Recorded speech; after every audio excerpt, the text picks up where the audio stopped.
think when you spread the wealth around, it's good for everybody. We've got to ask the wealthiest Americans and biggest corporations to pay their fair share. This is the land of opportunity. That's great. All I'm saying is that those who have done well, including me, should pay our fair share. My preference, and the preference of most Americans, is that we ask the wealthiest few Americans to pay their fair share. This abdication of responsibility embraces the toxic retribution of Occupy Wall Street, there goes my tongue, which seeks equality by crushing everyone under one boot. As a class warrior, that's Obama's Common Core.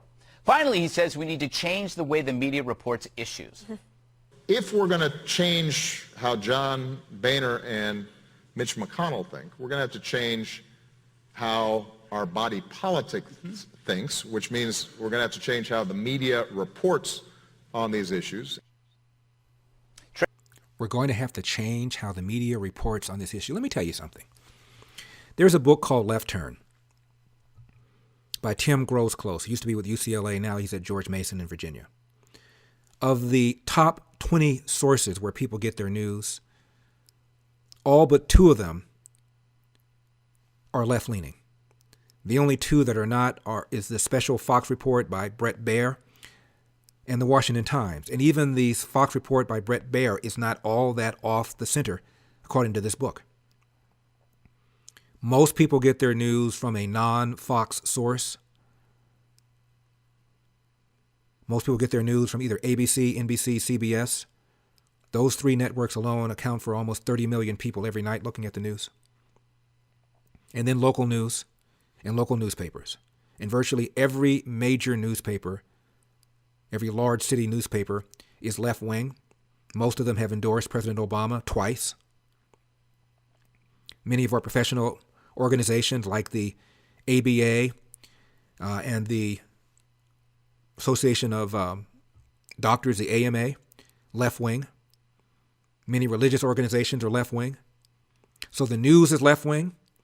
Academia is left-wing. Hollywood is left-wing. Many of our major professional organizations like the AMA, left-wing. But that's not enough. You got to attack Fox.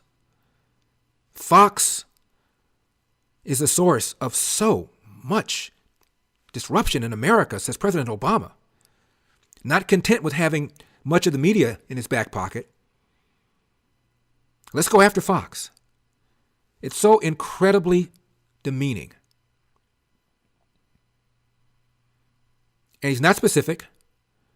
Why don't you tell us a specific report that you found demeaning to the poor? Why don't you do that? It's like Michelle Obama talking about the daily slights that she and her husband had to endure every single day, but you don't name names.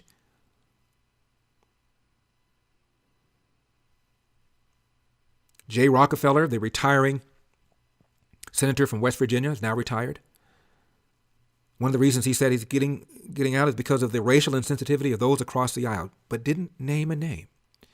How does that advance the cause of liberalism when you're bitching, moaning, and whining about all the racists that are in Washington, D.C., lawmakers, but you won't tell us who they are? Let's move on to Bill O'Reilly. There is a columnist for the New York Times named Charles Blow. He's your basic lefty columnist.